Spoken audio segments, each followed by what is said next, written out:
अज़ीज़ों मेरी तरफ से आप सबको मसीह यस्सु में बहुत सा सलाम। खुदावंद के ज़िंदा पाक कलाम में से पैदाइश 21 बाब। और खुदावंद ने जैसा उसने फरमाया था सारा पर नज़र की, और उसने अपने वादे के मुताबिक सारा से किया। सो सारा हामला हुई और इब्राहिम के लिए उसके बुढ़ापे में उसी मुअय्यन वक्त पर जिसका जिक्र खुदा ने उससे किया था उसके बेटा हुआ। और इब्राहिम ने अपने बेटे का नाम जो उससे सारा के पैदा हुआ इसहाक रखा। और इब्राहिम ने खुदा के हुक्म के मुताबिक अपने बेटे इसहाक का खतना उस वक्त किया जब वो 8 दिन का हुआ। और जब उसका बेटा इसहाक उससे पैदा हुआ तो इब्राहिम 100 बरस का था।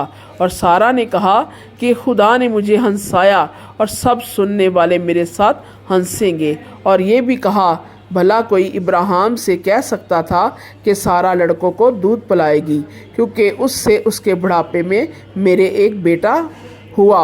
और वो लड़का बढ़ा और उसका दूध छुड़ाया गया। और इसहाक के दूध छुड़ाने के दिन इब्राहिम ने बड़ी ज़ियाफ़त की। और सारा ने देखा कि हाजरा मिस्री का बेटा जो उसके इब्राहिम से हुआ था ठट्ठे मारता है। तब उसने इब्राहिम से कहा, इस लोंडी को और उसके बेटे को निकाल दे, क्योंकि इस लोंडी का बेटा मेरे बेटे इसहाक के साथ वारिस ना होगा। पर इब्राहिम को उसके बेटे के बायस ये बात नहायत बुरी मालूम हुई। और खुदा ने इब्राहिम से कहा कि तुझे इस लड़के और अपनी लोंडी के बायस बुरा ना लगे। जो कुछ सारा तुझसे कहती है तू उसकी बात मान, क्योंकि इसहाक से तेरी नस्ल का नाम चलेगा। और इस लोंडी के बेटे से भी मैं एक कौम पैदा करूँगा, इसलिए कि वो तेरी नस्ल है। तब इब्राहिम ने सुबह सवेरे उठकर रोटी और पानी की एक मशक ली और उसे हाजरा को दिया, बल्कि उसे उसके कंधे पर धर दिया और लड़के को भी उसके हवाले करके उसे रुखसत किया। सो वो चली गई और बेरसबा के बियाबान में आवारा फिरने लगी। और जब मशक का पानी ख़त्म हो गया तो उसने लड़के को एक झाड़ी के पास नीचे डाल दिया और आप उसके मुकाबिल एक तीर के टप्पे पर दूर जा बैठी और कहने लगी, मैं इस लड़के का मरना तो ना देखूं।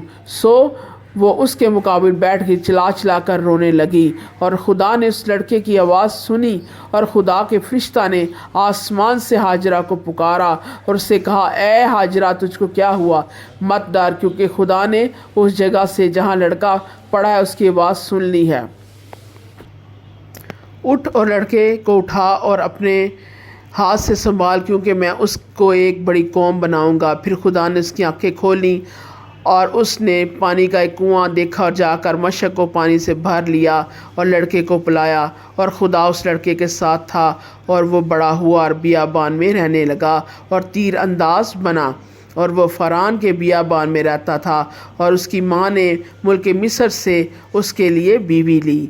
फिर उस वक्त यूँ हुआ कि अबी मलिक और उसके लश्कर के सरदार फ़िकुल ने इब्राहिम से कहा, हर काम में जो तू करता है खुदा तेरे साथ है, इसलिए तू अब मुझसे खुदा की कसम खा कि तू ना मुझसे, ना मेरे बेटे से, ना मेरे पोते से दगा करेगा, बल्कि जो मेहरबानी मैंने तुझ पर की है वैसे ही तू भी मुझ पर और इस मुल्क पर जिसे मैंने तुझे क़याम करने दिया।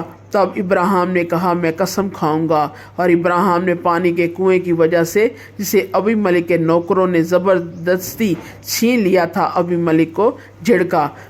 अबी मलिक ने कहा, मुझे खबर नहीं कि किसने ये काम किया और तूने भी मुझे नहीं बताया, और ना मैंने आज से पहले इसकी बाबत कुछ सुना। फिर इब्राहिम ने भेड़ बकरियां और गाय बैल लेकर अबी मलिक को दिए और दोनों ने आपस में अहद किया। और इब्राहिम ने भेड़ के 7 मादा बच्चों को लेकर अलग रखा।